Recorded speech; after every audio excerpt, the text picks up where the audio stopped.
मैं चिरंजीवी सुवेदी आज सभी के सामने फिर दोबारा से उपस्थित हुआ हूँ। आज हम चर्चा करेंगे सूर्य प्रथम से लेके दशम भाव तक का फल कि आपकी कुंडली में अगर सूर्य कोई कोई किसी भी भाव में बैठा है तो आपको पता लग जाए कि आपका सूर्य अच्छा फलदायक है या बुरा फलदायक है। आप इसमें ये ध्यान रखिएगा कि हम इसमें ये बात नहीं कर रहे कि सूर्य मेष लगन में हो, वृष लगन में हो, तुला लगन में हो, सिंह लगन में हो या सिंह राशि में हो या मेष राशि में हो, तुला राशि में हो तो वो कैसा फल देगा। हम बस इतना बात कर रहे हैं कि सूर्य अलग अलग भावों में, लगन में, द्वितीय में, तृतीय में, चतुर्थ में, पंचम में कैसा फल देगा। तो हम शुरू करते हैं। मैं ये बात आपको चमत्कार चिंतामणि से बताने जा रहा हूँ। इसमें सबसे पहला श्लोक हम पहले लगन से ही शुरू करते हैं। इसमें बोला जाता है तनुस्थोर विस्तुंगयष्टिम विदते मनसंतपेदारदायास्तवर्गात् वपुपिड्डयते वातपित्तेन नित्यम सवै पर्यटनाः समृद्धिं प्रयाति।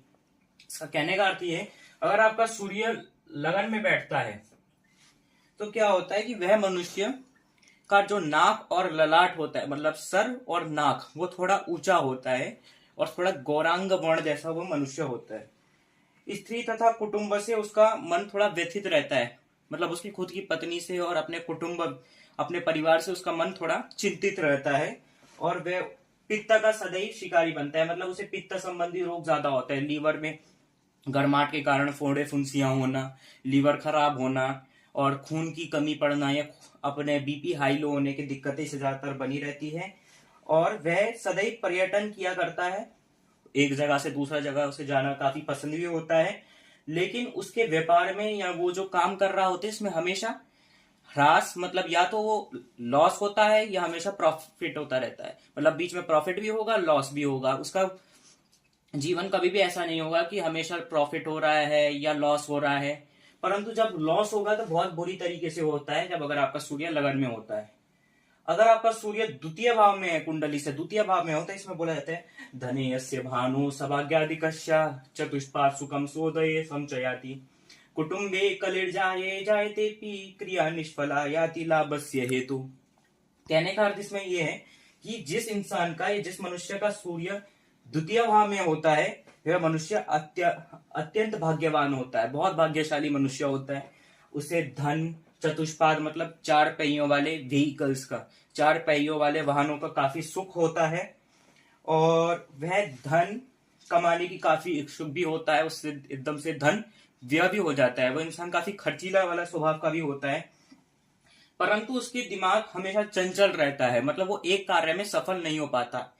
वो अगर कोई कार्य करता है, जैसे आज वो स्टेशनरी की शॉप खोल के बैठा है तो कल वो कपड़ों की शॉप खोल के बैठ जाएगा, परसों वो हार्डवेयर की शॉप खोल के बैठ जाएगा, तो उसका मन कभी भी स्थिर नहीं रहता है। तो ये द्वितीय भाव का सूर्य का फल हमने पता लगा लिया। ये मैं आपको सारे फल थोड़े संक्षिप्त में ही बता रहा हूं।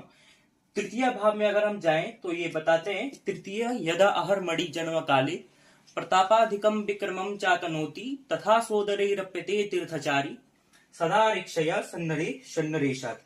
कहने का मतलब है तृतीय भाव में यदा अहर मणि, और अहर मणि यहाँ सूर्य को कहा गया है, होता है तो वह मनुष्य काफी पराक्रमी होता है। पराक्रमी मतलब डरपोक नहीं होता, किसी के सामने डट के बोलना, लड़ना या किसी से अपना बात को रखना। तृतीय भाव में अहर मणि मतलब सूर्य होता है, तो इसमें क्या फल होता है, मनुष्य पराक्रमी स्वभाव के साथ साथ राजनीति में काफी इंटरेस्ट लगता है। उसे नेता बनना या छोटे में हो तो पार्षद भी बनना, मेयर बनना, मुख्यमंत्री बनना, या वो कभी कभी प्रधानमंत्री बनने का तक का भी सोचता है। और अगर वो परिश्रम करता है, उसका परिश्रम भी सफल होता है। वह युद्ध में सदैव शत्रुओं को हराने वाला होता है, मतलब उसके शत्रु जो होते हैं वो उसके सामने टिक नहीं पाते अगर आपका तृतीय भाव में सूर्य है। परंतु इसमें दिक्कत क्या होती है कि वह अपने स्वयं भ्राता और भ्रातृयों से परेशान रहता है, मतलब स्वयं के भाई और बहनों से वह हमेशा पीड़ित रहता है। तो ये हो गया तृतीय भाव के सूर्य का फल। अब हम चलते हैं चतुर्थ भाव के सूर्य का फल, कि चतुर्थ में सूर्य कैसा फल देता है। इसमें बोला जाता है तुर्ये दिनेशे तिशोभकारी जना संलभे द्विग्रहम बंधुतोपि प्रवासी विपक्षा हविमान भंग कदाचिन्न शांतम भवेत सचेत। अगर चतुर्थ भाव में सूर्य होता है तो वह मनुष्य सदैव विदेशवासी होता है, मतलब अगर उसने अपना घर यहाँ इंडिया में भी बनाया है तो वो वही यूएसए में उसका पूरा जिंदगी चले जाएगा, ऐसा होता है उसकी कुंडली में। यदि अगर आपके सूर्य के साथ कोई और शुभ ग्रह बृहस्पति मंगल बैठा है, कोई उसका मित्र बैठा है अच्छे शुभ त्रिकोणों में है, तो फिर आपको थोड़ा विदेश गमन से कम करता है, वरना फिर ऐसे में ये आपको विदेशवासी बनाएगा। बाकी युद्ध में शत्रुओं से हमेशा अपमानित रहता है, वो शत्रु उसका अपमान करते हैं और उसका अंतकरण, उसकी अंतिम संस्कार भी जो होती है वो असंतुष्ट होती है। मतलब वो अपने मरने के समय में भी कुछ मन में ख्याल लेकर या अपने मन में कोई चाह लेकर कि अगर मुझे ये देखने को मिल जाता तो मैं अपना ये देह त्याग कर देता, उस हिसाब से उसका अंतकरण भी स्पष्ट या शुद्ध नहीं हो पाता। ये चतुर्भाव के सूर्य का फल है। अब चलते हैं हम पांचवें घर के सूर्य। अगर आपका सूर्य लगन से पंचम में बैठा हुआ है तो इसका क्या फल होता है? इसमें बोला जाता है सुत स्थान गे पूर्वजापत्यतापि कुशाग्रमतिर्मास्करो मंत्र विद्या रतिर्वांचने संचकोपी प्रमादी मृति कोड रोगा द्विजा भवनीय। कहने का इसका सुख ये होता है कि अगर आपका कुंडली में पांचवें घर में सूर्य स्थित हो तो उसका जेठ पुत्र का निधन हो जाता है। मतलब आपका जो सबसे पहला अगर कोई पुत्र होगा तो उससे आपको काफी कष्ट भी होगा और उसका आपसे जल्दी निधन भी हो जाता है। उसकी बुद्धि कुशाग्र होती है, मतलब बुद्धि अच्छी होती है, उसकी कोई भी चीज को कैच करने में काफी प्रबल होता है। वह प्राय अन्य लोगों से प्रवंचित रहता है, मतलब इतना बात करने का मन भी नहीं करता। और उसका धन एकत्रित होता है, मतलब वो धन एकत्रित करता है, वो एकदम से व्यय भी नहीं करता धन। और उसकी मृत्यु जो होती है वो उदर व्याधि से होती है। कहने का अर्थ है उसकी जो मृत्यु होती है वो पेट के रोग से होती है।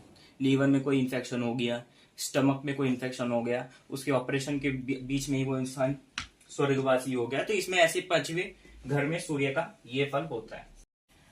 अगर आपकी कुंडली में छठे भाव में सूर्य होता है तो इसका फल होता है रिपुदम सकृत भास्करो यशष्ठे तनोति वयम राजतो मित्रतो वा कुले मातरश्चतुष्पादतो वा प्रियाणे निषादे विषादम करोति। अगर छठे भाव में सूर्य होता है तो वह अपना शत्रुओं का विनाश करने वाला होता है, मतलब रण भूमि में उसके शत्रुओं भी उसका कुछ नहीं बिगाड़ पाते। दूसरा ये होता है कि वह राजा संपत्ति अथवा मित्र के संबंध में होता है, मतलब वह अपनी राजा की संपत्ति प्राप्त करता है, कोई बहुत बड़ा इंसान से संपत्ति प्राप्त करता है, या मित्रों से भी उसका अच्छा मतलब अच्छी बातें होती है, मित्र से भी उसे लाभ काफी होता है। परंतु जो होता है वो उसका जो माता का कुल चौपाइयों से पीड़ित रहता है, मतलब वह अपने नाना जी से उसकी ज्यादा बातें नहीं बनती, अपने नानी जी से ज्यादा बातें नहीं बनती, अपने माता जी से ज्यादा बातें नहीं बनती, माँ से ज्यादा क्रोध करता है, माँ की बातें नहीं सुनता।